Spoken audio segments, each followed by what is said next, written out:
Hey folks, this is Johnny. You know, hitting all these knobs in order to actually get the intro to work. 'Cause I do everything in real time. I don't do any kind of editing for this.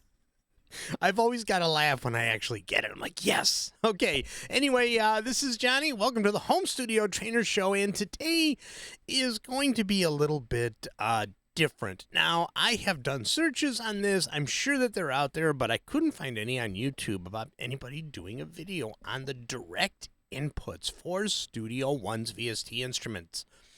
All right, so what we're going to do is I'm going to show you guys this song, and we're going to look at what these direct inputs do and how they can really screw you up. And the reason that I'm doing this is because I just got off of a Zoom session with a guy who could not figure out why every time he opens up Sample Tank or Native Instruments or whatever, that no matter what he sets the MIDI channel to, everything triggers. Everything, and it was really driving him nuts. In this instance, he was using Sample Tank 4, which is something that I've shown here on the show a couple of times. I'm using the free version. All right, so before we get into that, if you guys could please like and subscribe to my channel, I'd really, really appreciate it. Become a member. Support a Home Studio Trainer financially if you can. There are 3 super affordable packages with some awesome benefits. And everybody who becomes a member either on the YouTube channel or on Patreon, there's a link in the description. You get free one-on-one Zoom sessions whenever you have a problem. And so please become a member or go ahead and become a patron, and we'll go from there. So that sounds cool. All right, so here we are. This is a Sample Tank song that I've actually played for you guys before. And if I hit the right screen, there we go.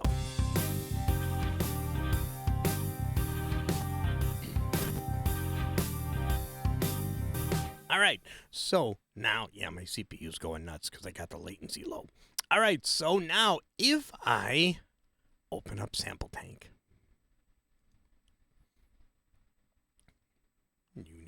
There we go. So here are all of my instruments that I have. For this particular song, I have 8.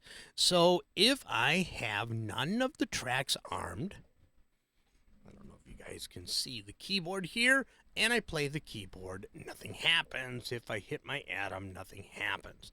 If I arm the track, I can play the drums. If I arm the piano, if I arm the bass, you can see that you can trigger all of your instruments really easily. So now, let me show you something else really quick. If you go up here, and you go to the little wrench, and you can say, instrument input follows selection. Here's something that's kind of cool. If you click on a track, it automatically arms, and it makes things really quick. I can either do this with the mouse, or I can do this with the arrow keys on the keyboard. So now I can actually go to each instrument and trigger it.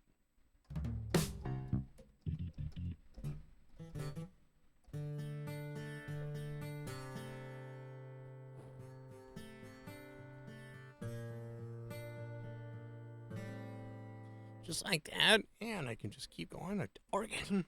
And I can just hit the arrow key and go down to the strings. And go to my pad.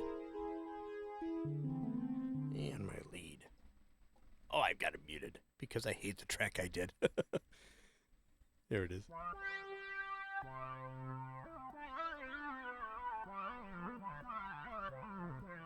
All right, so you guys get the gist of that. I can trigger any of the instruments. I can trigger any of the instruments that I have in my set just by doing it that way. And let's see if I can straighten out my words here. And by setting this to automatically arm when I select a track. Okay, so now let's go ahead and turn that off. So what we're here to look at is the direct inputs. And you're like, what the heck is a direct input? Well, if we go up here to the top of our instrument track, like this, you can see these little arrows. you have outputs, and these would be to be actually be able to send a certain instrument to a particular output. But here are direct inputs. Now, this really gets people. So now for MIDI input 1, I could set this to my PS49. But you hear what's happening? Everything is being triggered because I have the track armed. So let's go back. There we go.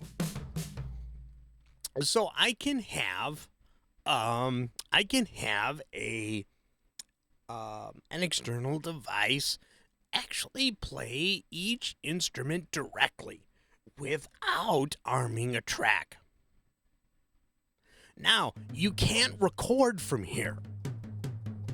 You have to arm the track in order to record. So the gentleman that I helped today, he had all of these tracks set to his PS49, or actually set to, he had an IK, not IK, Native Instruments. He had a Native Instruments keyboard. So he had all of these set to Native Instruments so that he could hear them. The problem is when he armed the track, he was still playing all of the instruments that he had selected in Sample Tank. He could not figure out how to record and arm a track and not hear all of the instruments playing at once. So, the whole purpose of this video is to tell you guys, don't touch this.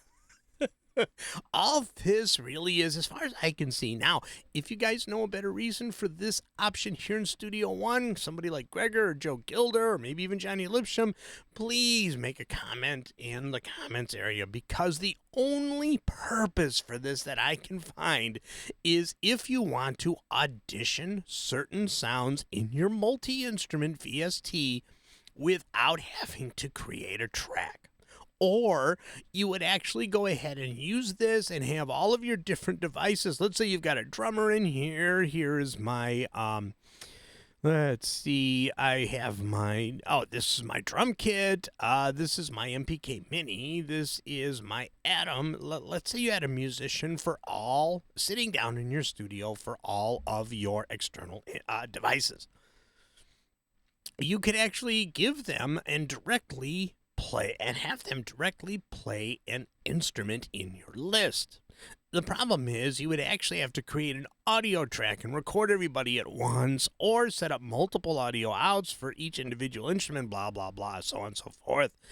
Otherwise, I can see no purpose for this, because you can already create tracks, have them assigned to the instrument that you're looking to play, and you can choose those directly. Let's actually go over here.